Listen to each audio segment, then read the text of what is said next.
Hello बच्चों, आज हम करेंगे chapter number 2 class 10 polynomial. Polynomial है क्या? देखिए, हमने यहाँ पर एक f(x) equal to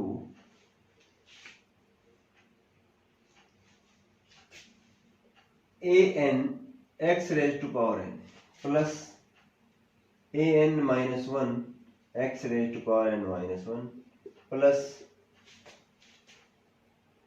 a n और यहां आएगा लास्ट में a0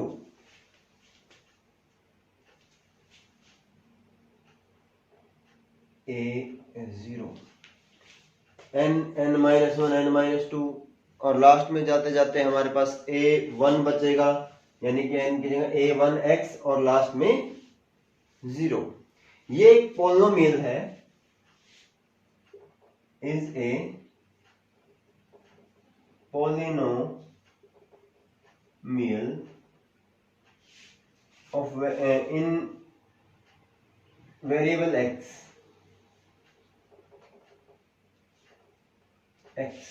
x वेरिएबल में। अगर हम यहां पर क्या करें, इस x को y से बदल दें तो वेरिएबल y हो जाएगा। अब हम कुछ एग्जांपल लिखते हैं बेटे।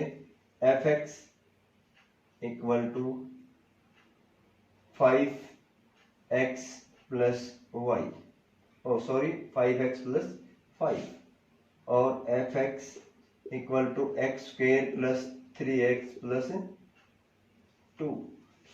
ये सारे क्या हैं? ये भी पॉलिनोमियल है, ये भी पॉलिनोमियल है, लेकिन इनकी डिग्री क्या होगी? अब यहां पे देखिए, इसकी डिग्री क्या है? इसकी डिग्री, हाईएस्ट डिग्री क्या है? n। ये polynomial in variable x whole degree is n।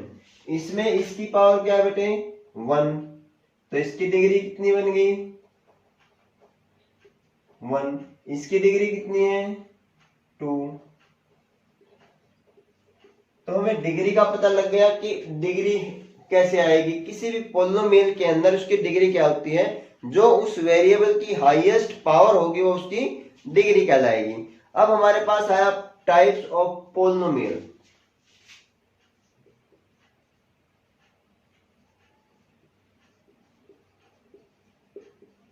Types of polynomial. अब मैंने यहां पॉलिनोमियल लिखे हैं। अब देखो, सबसे पहला जो पॉलिनोमियल है that is constant polynomial.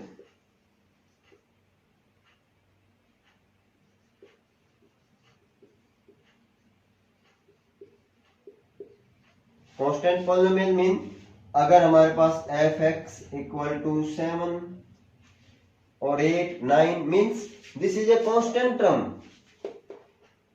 x यहां पर है ही नहीं, तो जिसके साथ x नहीं है वो कांस्टेंट टर्म होती है, और यहां पर f(x) क्या है? एक कांस्टेंट टर्म है, और जब ये कहलाएगा कांस्टेंट पॉलिनोमियल। अब देखो, अगर मैं यहां सेकंड पे लिख देता हूं 0 पॉलिनोमियल,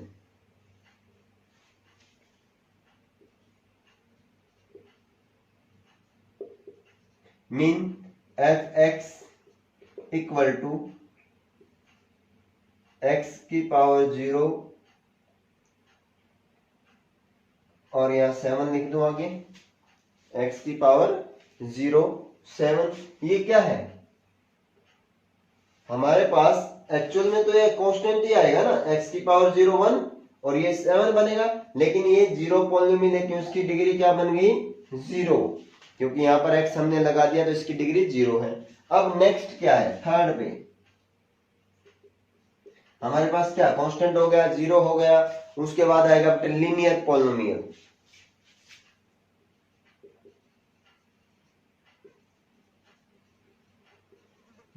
लीनियर पॉलिनोमियल।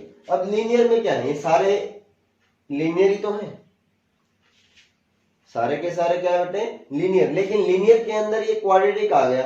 अब यहां लीनियर में दो ही आएंगे, एक आएगा मोनो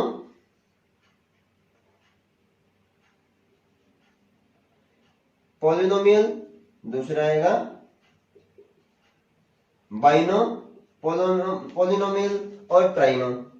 जितने मर्जी, यानी कि जितनी संख्या होंगी, अब यहाँ मोनो क्या होगा, अगर मोनो के मैं एग्जांपल लूं वो क्या आएगा, इसके अंदर आएगा 5x 2x 3, बाइनो के अंदर क्या आएगा 5x प्लस 3। ये सिंगल, ये भी वेरिएबल x में है, ये भी वेरिएबल x में है। अब ये लीनियर पॉलिनोमियल हमारे पास हो गया, बाइनोमियल भी हो गया और ट्राइनोमियल भी हो गया। अब हमारे पास क्या आएगा बेटे, क्वाड्रेटिक पॉलिनोमियल, फोर्थ।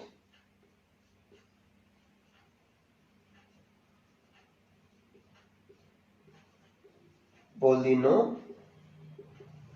देखो ये जो चीज है हमने यहां तक जो हमने 9th तक पढ़ चुके हैं, जो 10th क्लास में आएगा वो क्वाड्रेटिक पॉलिनोमियल आएगा। क्वाड्रेटिक पॉलिनोमियल 10th के अंदर, क्वाड्रेटिक पॉलिनोमियल मीन जिसकी डिग्री 2 होगी, पावर 2 होगी। किस तरह से, मान लिया हमारे पास मैंने लिख दिया ये वाला x² प्लस 3x प्लस 2, ये एक पॉलिनोमियल है जिसकी डिग्री 2 है, और जिसकी डिग्री 2 होगी वो क्वाड्रेटिक पॉलिनोमियल कहलाएगा। अब क्वाड्रेटिक के बाद क्या आएगा बेटे, cubic.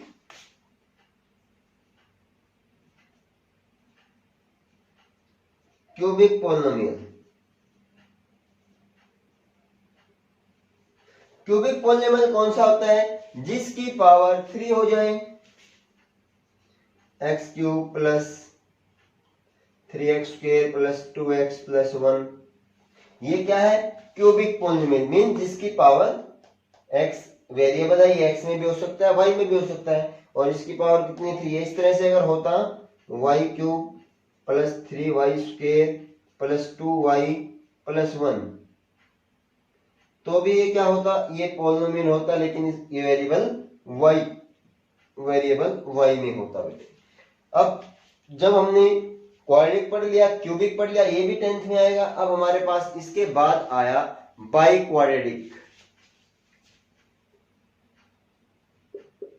6th by quadratic polynomial. ये बाई क्वाड्रेटिक पॉलिनोमियल क्या है, अब बाई मीन डबल, यानी कि 3 से ज्यादा जो भी आ जाएगा वो बाई क्वाड्रेटिक पॉलिनोमियल में आएगा, जिसकी पावर डिग्री जो है 4 5 6 जितनी भी आएगी वो सब किस में आएगा, बाई क्वाड्रेटिक। अब बाई क्वाड्रेटिक का मैं फार्मूला ले रहा हूं आपके पास, x⁴ 3x³ plus 5x equal to 0। ये एक बाई क्वाड्रेटिक पॉलिनोमियल है, प्लस 3 भी लिख सकता था मैं, इक्वल टू 0 भी, इक्वल टू 3 भी लिख सकता था। तो जिसकी पावर 4 आ जाए वो क्या है बेटे, by quadratic polynomial. The value of polynomial, अब देखो, अब हमने इतने सारे पॉलिनोमियल लिखे, हमने ये f(x) लिख लिया। अब मैंने क्या किया, value of polynomial at x, value of polynomial at x equal to k, mean f(x) f of k, f(x) हमारे पास ये 5x प्लस 5 है, ये क्या बन जाएगा 5k प्लस 5। और एक ऐसी वैल्यू जिस वैल्यू के लिए f(x) मीन्स k की ऐसी वैल्यू जिसके लिए fk क्या है 0, fk क्या है, मान लिया इसी में बात करते हैं तो k की वैल्यू क्या है -1, k की वैल्यू क्या है -1, यानी कि f ऑफ -1 इक्वल टू 0 हो जाए तो ये जो -1 है x इक्वल टू -1, ये क्या होगी 0 होगी, जीरोज ऑफ fx, ये जीरोज होगी fx की।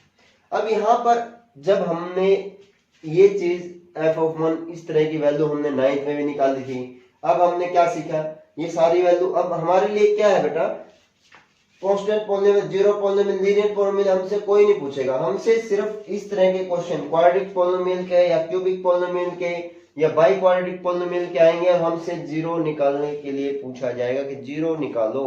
और जीरो हम 8th स्टैंडर्ड से हम क्या करते आ रहे हैं बेटा, इस तरह के जो फंक्शन है उनके फैक्टराइजेशन करते आ रहे हैं। अब फैक्टराइजेशन जब हम करेंगे तो उसकी जीरोज निकलेंगी, अगर मैं इसके फैक्टर बनाता हूं तो क्या बनेंगे? मान लीजिए ये क्या था, 5x + 5 इक्वल टू 0। मैंने 5 कॉमन लिया, x + 1 इक्वल टू 0, इसके फैक्टर बन गए। अब ये x + 1 इक्वल टू 0 और x इक्वल टू -1, वही तो हमने निकाला है। तो ये x इक्वल टू -1 इसकी क्या बनी? 0 बन गई। अब ये इस तरह के क्वेश्चन क्वाड्रेटिक में भी आएंगे, क्यूबिक में भी आएंगे, जिससे हमें इनकी 0 निकालनी पड़ेगी। अब हम क्या करते हैं, एक हमारे पास जो बेसिक फार्मूला है क्वाड्रेटिक पॉलिनोमियल का, वो है ax² bx + c equal to 0। देखो ये जो a है, a ये है कोएफिशिएंट ऑफ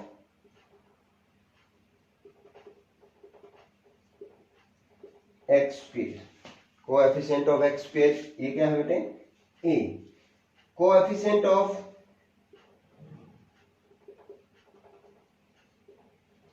x वो है b, और कांस्टेंट टर्म क्या है?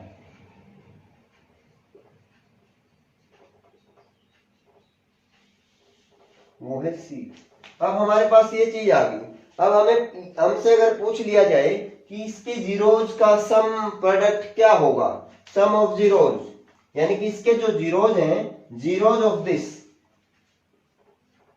इस इक्वेशन के, इस वाली इक्वेशन के जीरोज, वो अल्फा और बीटा है, अल्फा और beta.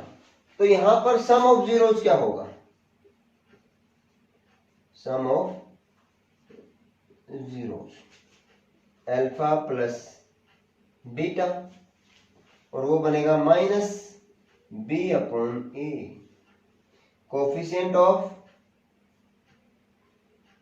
x minus coefficient of divide by coefficient of x², और प्रोडक्ट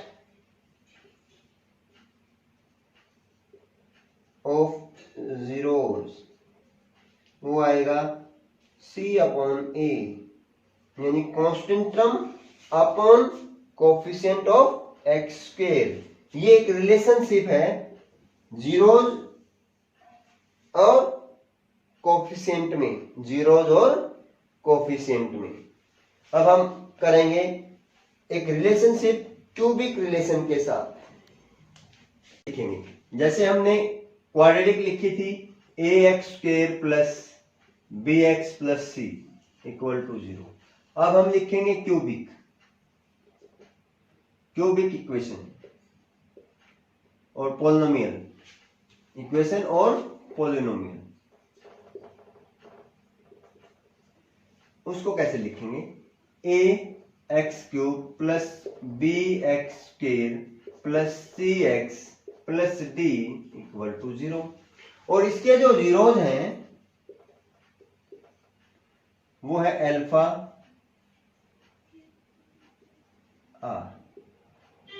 अल्फा बीटा गामा। तो यहां भी जो कोफिशिएंट है और जीरोज के अंदर एक रिलेशनशिप आती है, कैसे? Sum of zeros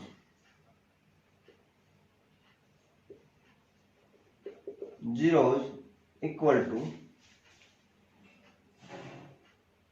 -b/a।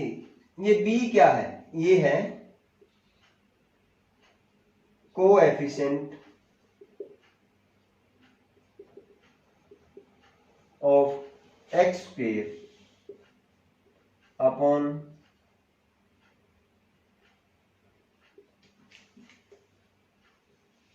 Efficient of x³। और ये जो सम ऑफ जीरोज है, इसकी जगह मैं लिख सकता हूं alpha plus beta plus gamma. अब product of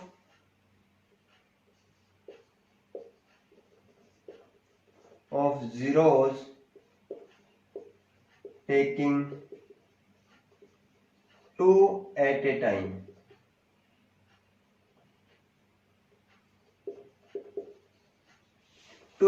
mean alpha beta beta gamma gamma alpha equal to, ये बनता है C upon E. C mean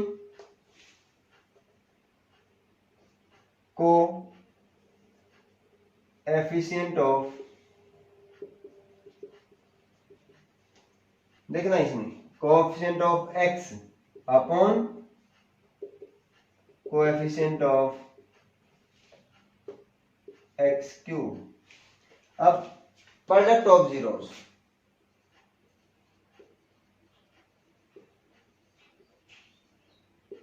वो आएगा alpha into beta into gamma, और वो क्या बनेगा, वो बनेगा minus D upon A, mean constant term upon ए क्या होगा बेटे, कोएफिशिएंट ऑफ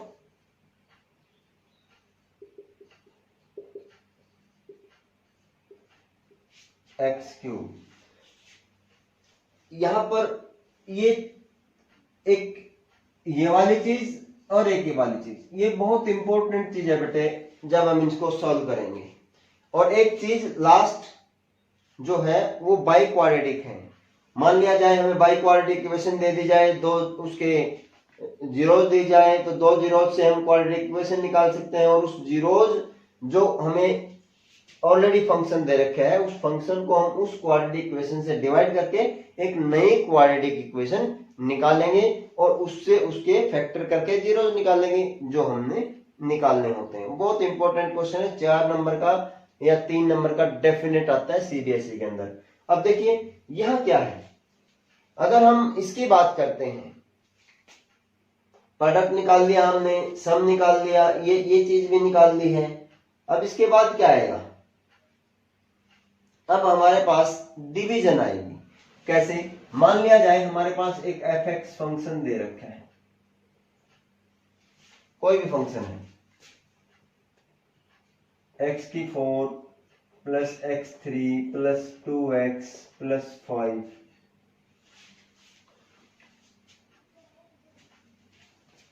और दो जीरोस दे दी, इस फंक्शन की दो जीरोस दे दी, एक x इजिकल टू 2 और एक x इजिकल टू 3। तो हमारे पास एक gx आ जाएगा। क्या आ जाएगा भाई, gx। वो कैसे आएगा, अब अगर ये इसके फैक्टर हैं तो x माइनस 2, जीरोज है तो x minus 2 and x minus 3, ये क्या होंगे, ये होंगे फैक्टर ऑफ एफ एक्स।